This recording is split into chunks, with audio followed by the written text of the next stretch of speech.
y'all, thank you so much for tuning in. You're now tapping into the people I live with, the show where we just dissect and discuss our experiences as pastors' kids.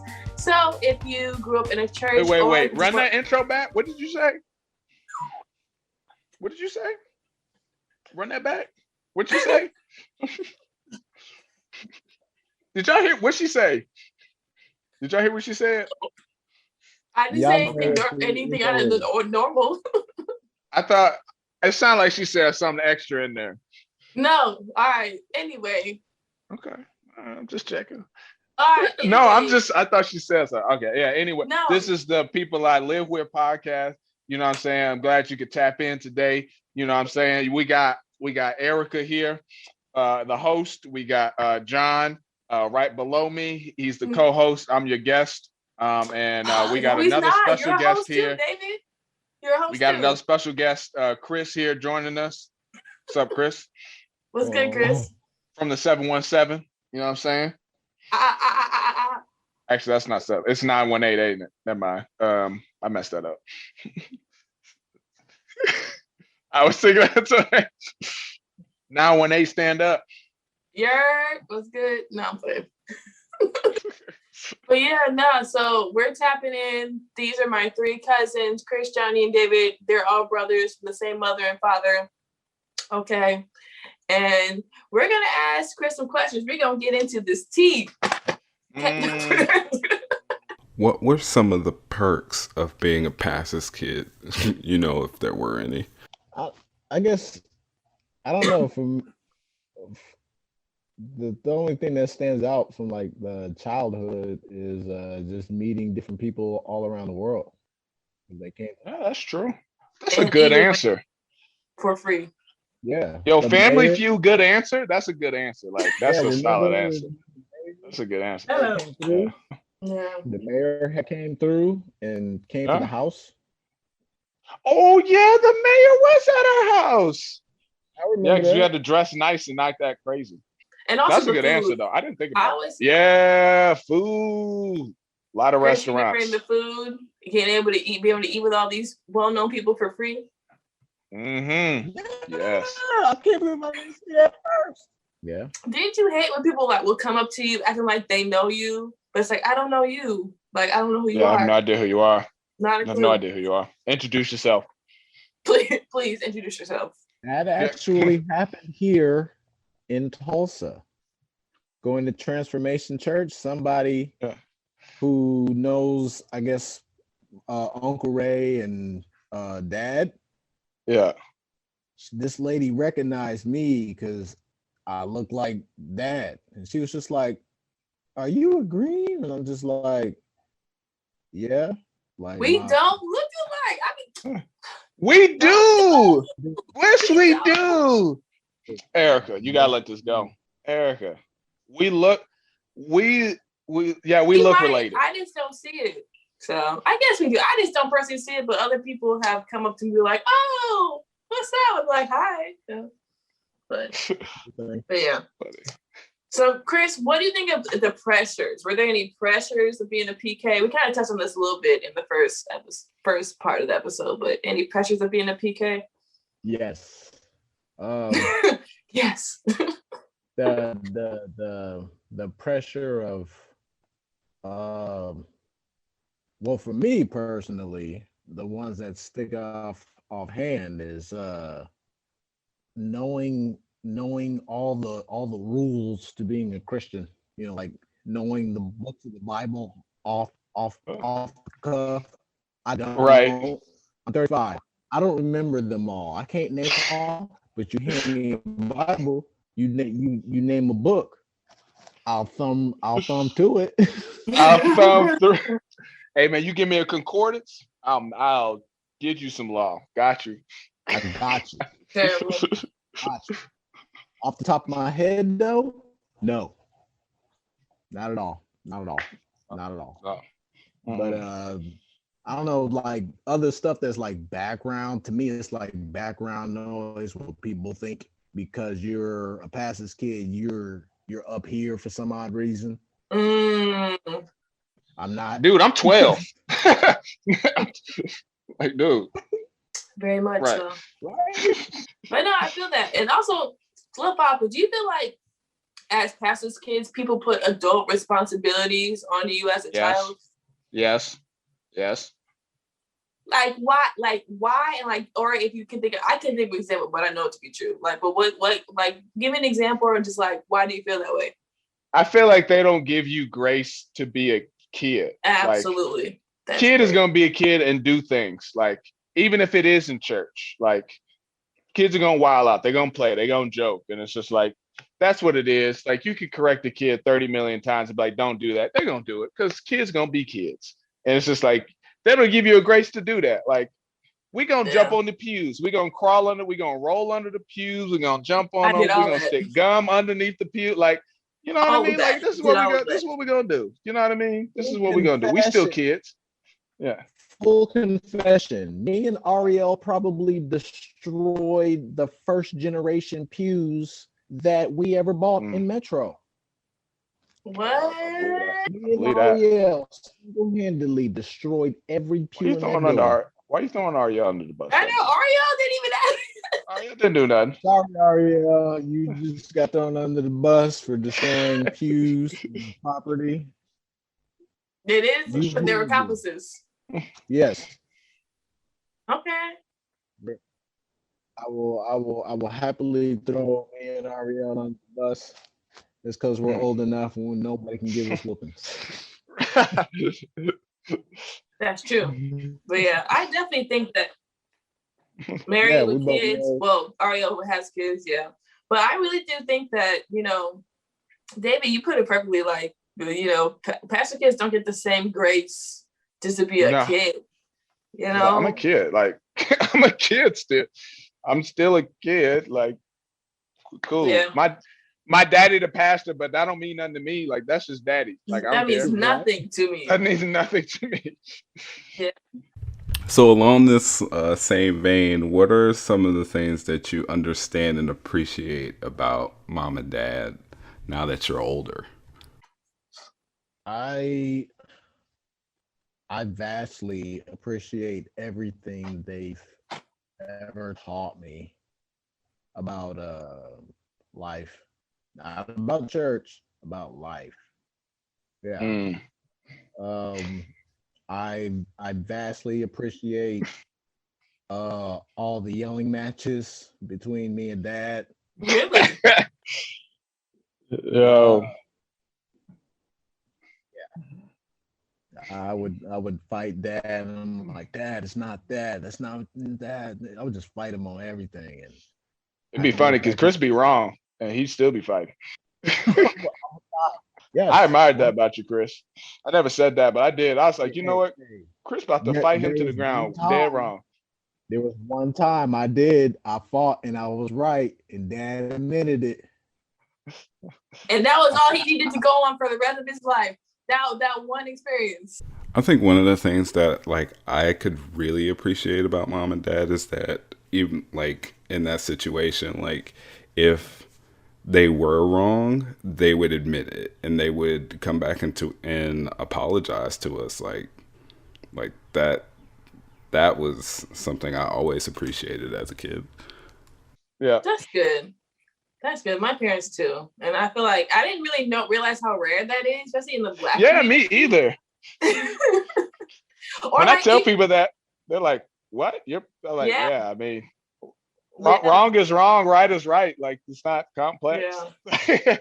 Or even like the way they talk to us, like they talk to us like people. Like a lot of kids, like their parents just talk to them just like crazy. And it's like, how? Yeah. Yeah, I don't know.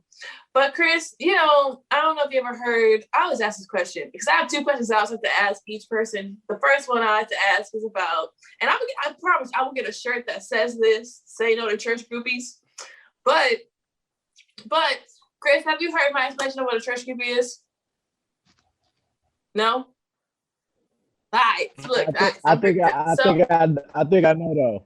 You think you know? All right, it's pretty self-explanatory. So, What are your thoughts on church groupies? Do you think not only your parents, but do you think our aunts and uncles, like Uncle Ray, my dad, Auntie Pam, like, do you feel like everybody in our family had church groupies?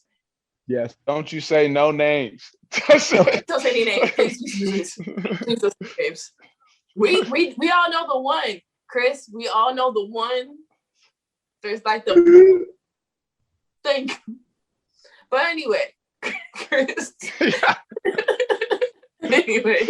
Oh, that's bad funny, dude. That is so funny. Anyway, Chris, what do you think? Did we have does the Green Family have church groupies?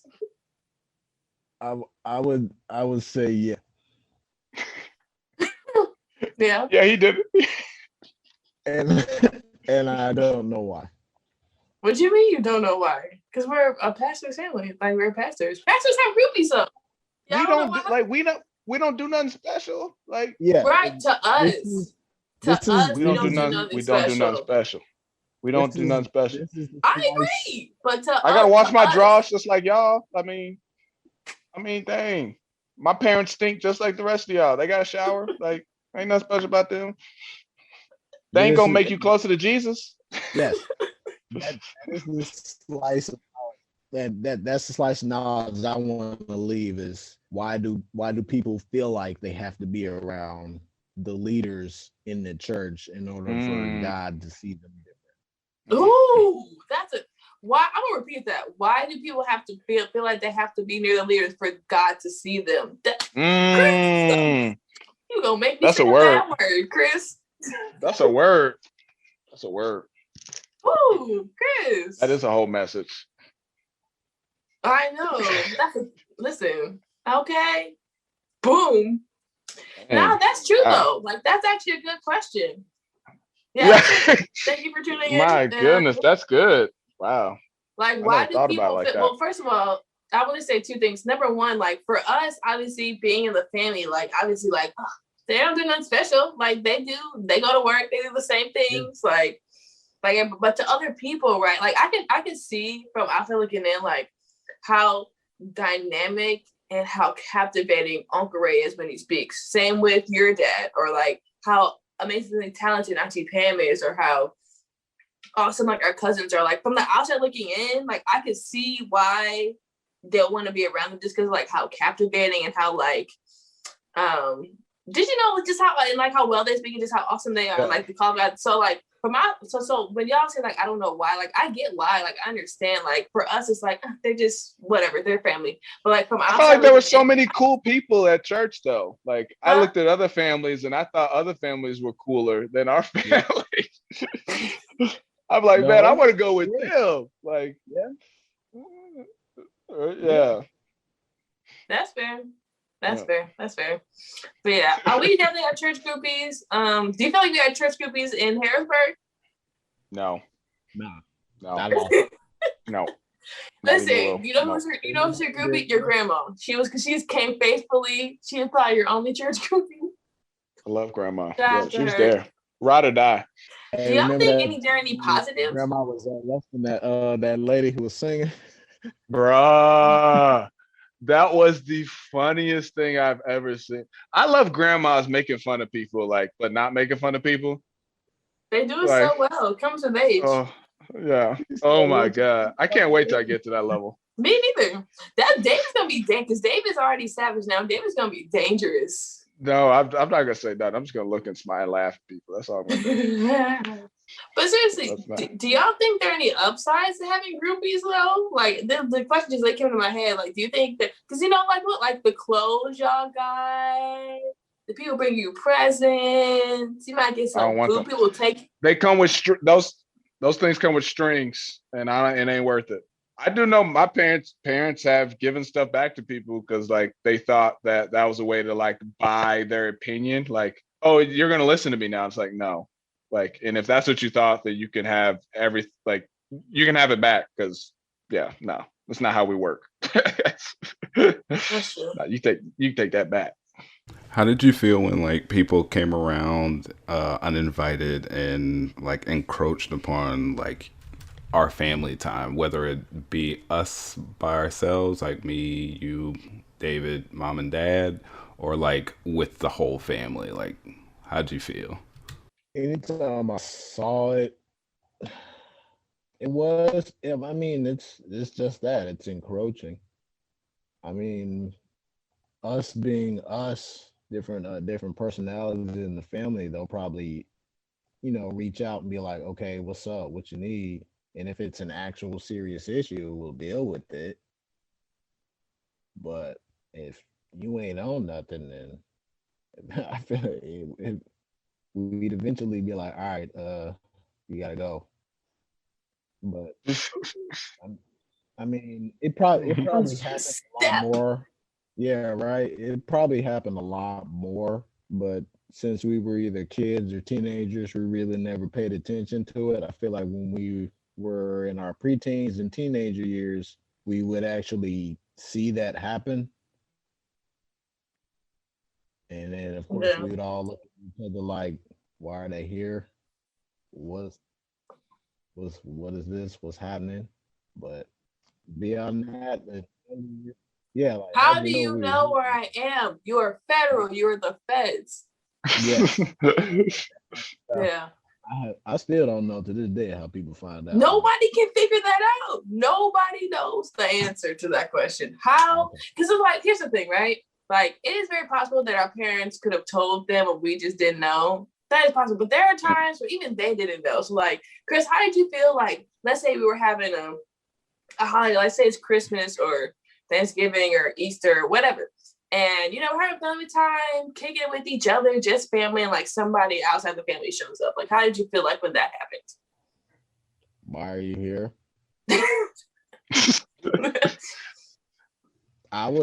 I'd flat out ignore you. I'd say hi and I'd keep it moving.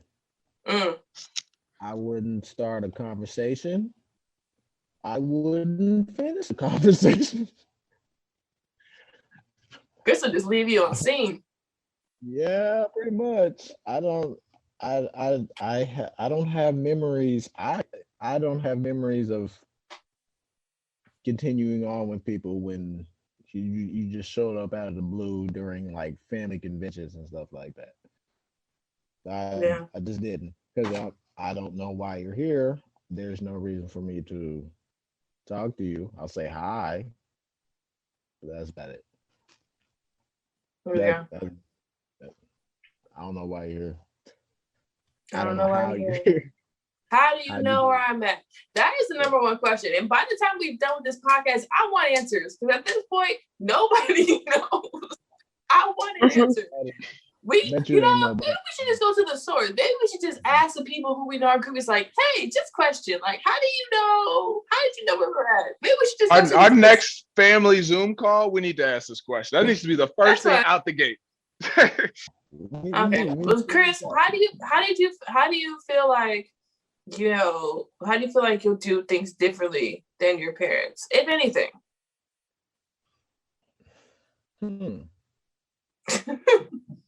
I don't know, because it's a hard question to ask, because I don't feel like I'm doing anything the same now.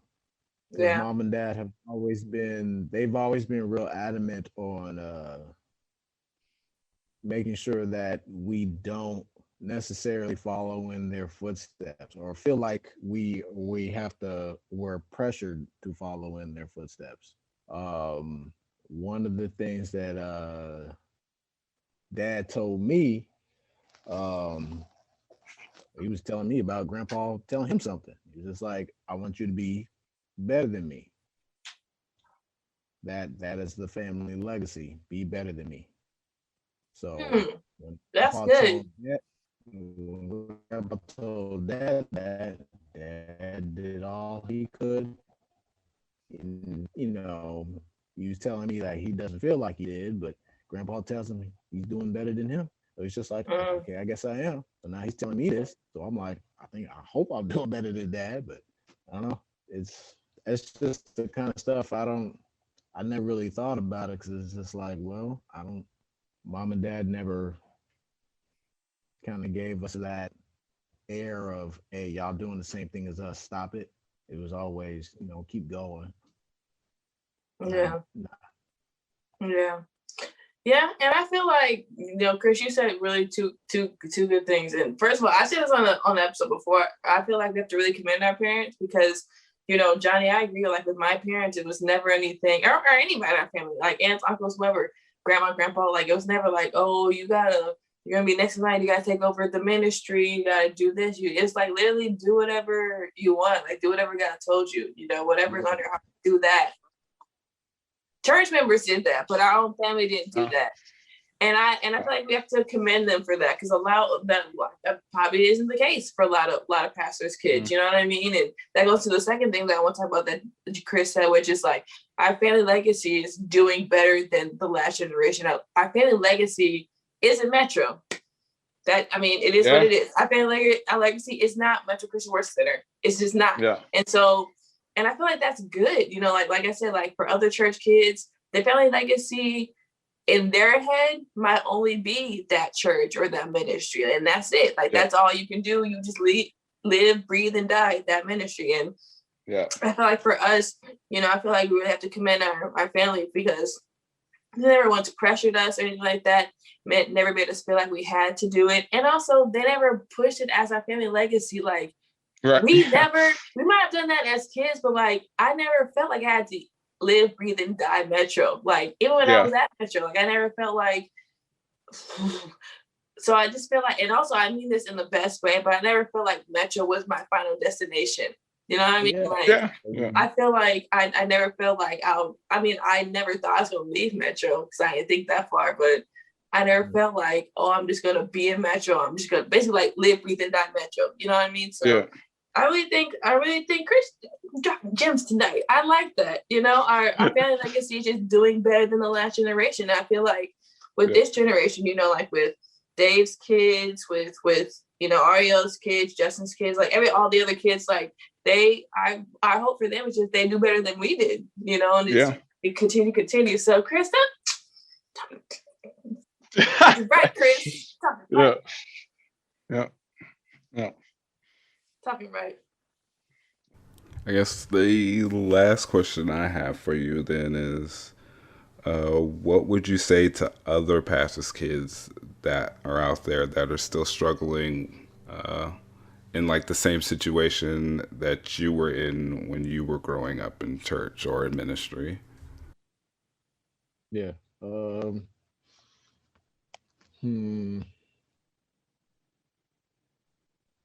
I guess the best way to answer that question is in a multi-stage question. It depends on where you're at in life. If you think, well, no, I guess it's not really multi-stage. I can wrap it all up. If it feels like it's multi-stage, whatever stage you're at in life, it can be wrapped up with this. Doesn't matter if you feel like you are stuck in church, you feel like you're just out there, you're just like, no, I'm out of church, I'm too messed up to be a part of church again, or I'm just wrapped up in church, or you feel a little lost. It doesn't matter where you at in life, pick a fight with God. Pick a fight with God. I promise you, you'll get an answer. You'll get an answer. Pick a fight with God. I mean, if God, it's in the Bible. Challenge God. Test him. Pick a fight with God. See what happens. Me being in Pennsylvania for 10 years, eventually I'm being pissed, not saying, not praying, not doing anything at all, having to, I'm excommunication with God. Eventually I got to pick a fight with God and say, all right, why am I here? Why am I doing this? I'm helping my dad out. Why is he helping you out? That's the deal with all this stuff. Pick a fight with God. I got my answer. Yeah, I was there for 10 years, but I got my answer. And then I got out. That's it. That's all. Pick a fight with God. I mean, only God can put you on that path, and you have to let him. Now, if you're gonna just continue to fight him and buck him on everything, I mean, you might drag the fight out a little bit. It might take you a little bit longer to get your answer, but pick a fight with God. I like that. Who else is going to tell you to pick a fight with God? I like that. You really don't hear that a lot. No, for real. You really don't hear that a lot. And I like it. Oh, yeah. Well, because most people do just shut up, like shut themselves off from God. And it's just like, oh, I'm not dealing with him or talking to him. And it's just like, well, have you brought your complaint to him at all? Like, if you actually like had a conversation, like talk about it. Like, honestly, talk about it. Talk about it. Yeah. He can handle it. I promise you. He can. He can handle it. Yeah. I was always sick of that whole just pray and bring it to God kind of thing. Woo. And then leave it. No, man. Duked it out. Yeah. Dude. So yeah, pick a fight. Pick a fight with God. You get your answer. That's true. I think my final question to Chris, and then Chris, if you want to ask those questions, you have any questions for us, you can ask. But I think my final question, I feel like I'm gonna start asking every person.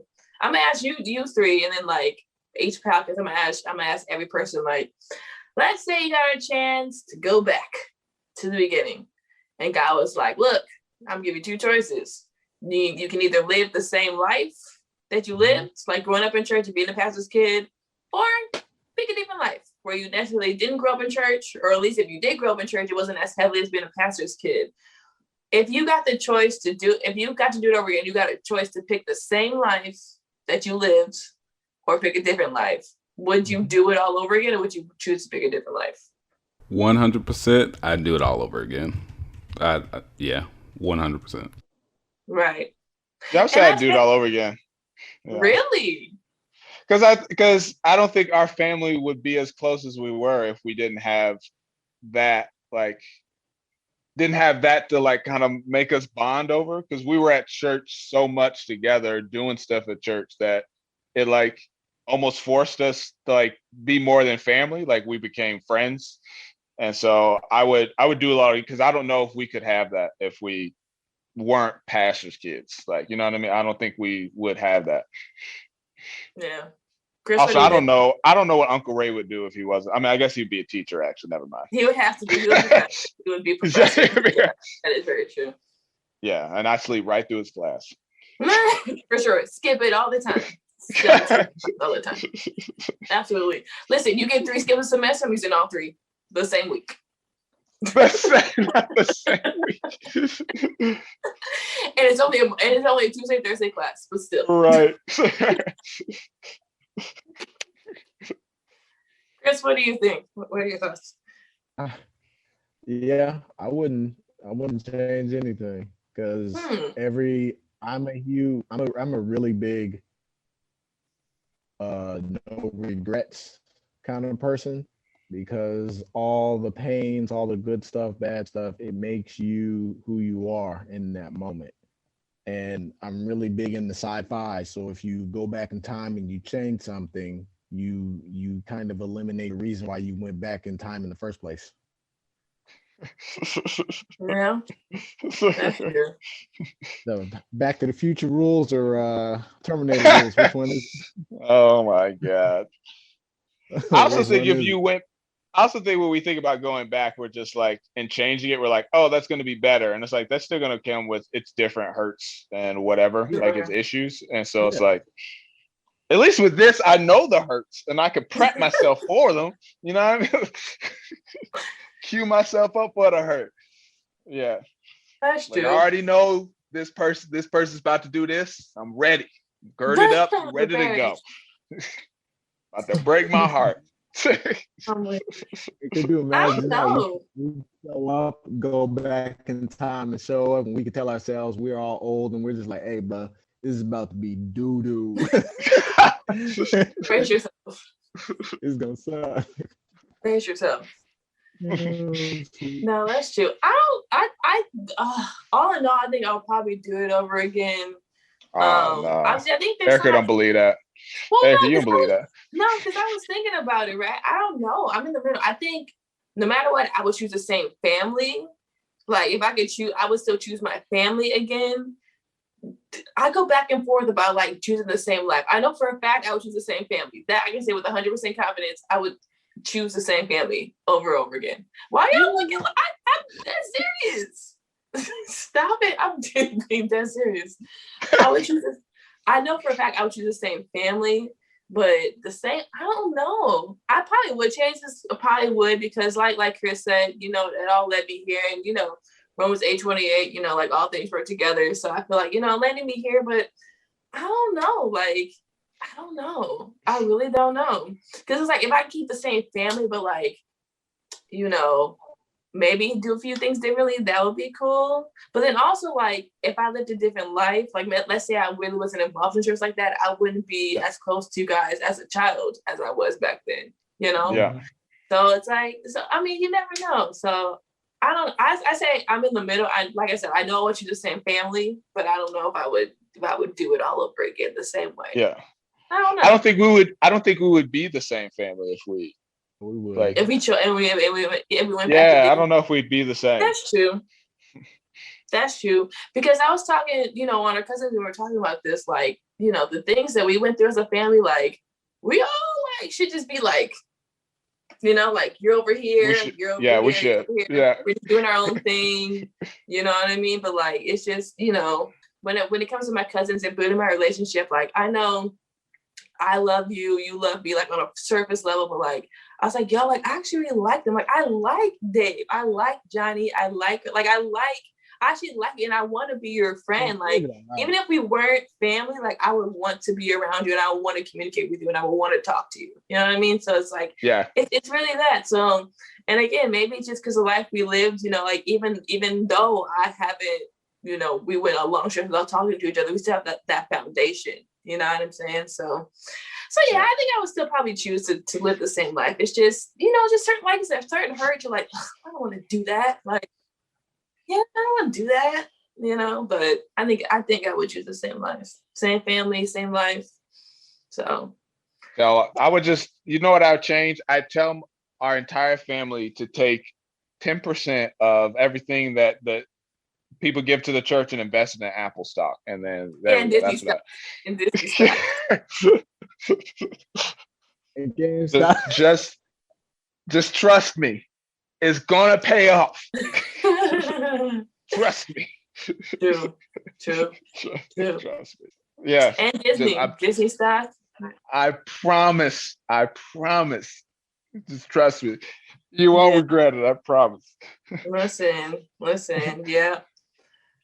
Chris, do you have any questions for us? Do you have anything you've been curious that you want to ask us? If not, that's okay. No? Yeah, I'm doing good. Okay. Yeah, I'm doing all right. 20-something your 20-something is crazy, but all in all, I'm doing all right. Y'all didn't work me hard enough. Y'all didn't tell me y'all got me up past my bedtime, but it's all right. It's because you love us. And we only do this once a month. You'll be all right. Don't wreck me up. It's the start of the month, though. See, now you set my month all off course. See, you'll be okay. You live in Canada. You're okay. Whatever. Yeah. Well, I guess that's our show for this week. Thank you so much for tuning in. Thank you, Chris, so much for joining us. Yeah, shout out to Chris. Definitely, and I feel like this is like the first conversation I've ever had with Chris personally. So like, we definitely have to keep this going. Okay, Like I have your number now, so I can call you. We can just have conversations and stuff. So yes, I'm Johnny and Dave. I'll be serious. And don't forget to grab Chris's book. He wrote a book recently. It has been released for a little bit now. What's the name of that book again, Chris? The name of the book is called Perfect Imperfection, War in My Life. And it's a collection of poems where it's a lot of fighting. It's a lot of internal battles, mental battles, spiritual battles with myself, battles with other people, possibly. It's a lot of stuff. It's these are all I did these poems and just to show people that that Christians, we feel things too. Good stuff, negative stuff we're not supposed to feel. I'm human. That's real. I'm not a robot. For real. Yeah. If anybody's ever seen Equilibrium at the end of the movie, where Deuce just like, I feel. Are you gonna take that away, Preston? And then Preston like slices them. So yeah, this is my equilibrium book of yes, I feel, yes, I yeah, I'm a Christian. I believe in God, but a brother can vent and be pissed and be mad at God and be people. So and be A-okay. It's still going to heaven. Okay, it's true. Facts. Okay. And I don't know why people equate Zeus and God at the same time. I don't know where that comes from, but I haven't been struck by God or Zeus, so I'm still here. Yo, that's funny. That's funny. Read my book, and leave a review. That's how Amazon pumps your book up and like for them to pimp it out more. If you leave reviews, 5 stars. That's an important thing, even if it's a bad review. Just a bunch of reviews. No, I'm just saying, just leave a review. That's the important thing is to leave a review. That's how you trick the Amazon algorithms. You just need people to leave reviews. Okay. They just crazy, yo. But yeah, it should be 5 stars. But I'm just saying, just leave something. All right, dude. All right. But yeah, that was our show for this time. Thank you so much for tuning in. As always, make sure you subscribe to our podcast and tell our friends and tell a friend and tell a friend about our podcast. And, if anything resonated with you in this episode, make sure you, meditate on it, pray on it, and talk to your family about this, talk to your peoples and heal, because we're healing. There is no more like, oh, that's just how it is, or, oh, family secrets, or just, this is just how it, no. We're breaking all that. We don't do that no more, So, because when you know better, you do better. Okay? Talk about it. Peace and blessings, y'all. Be safe, wear a mask. Please wear a mask. I'm sick of this pandemic, yo.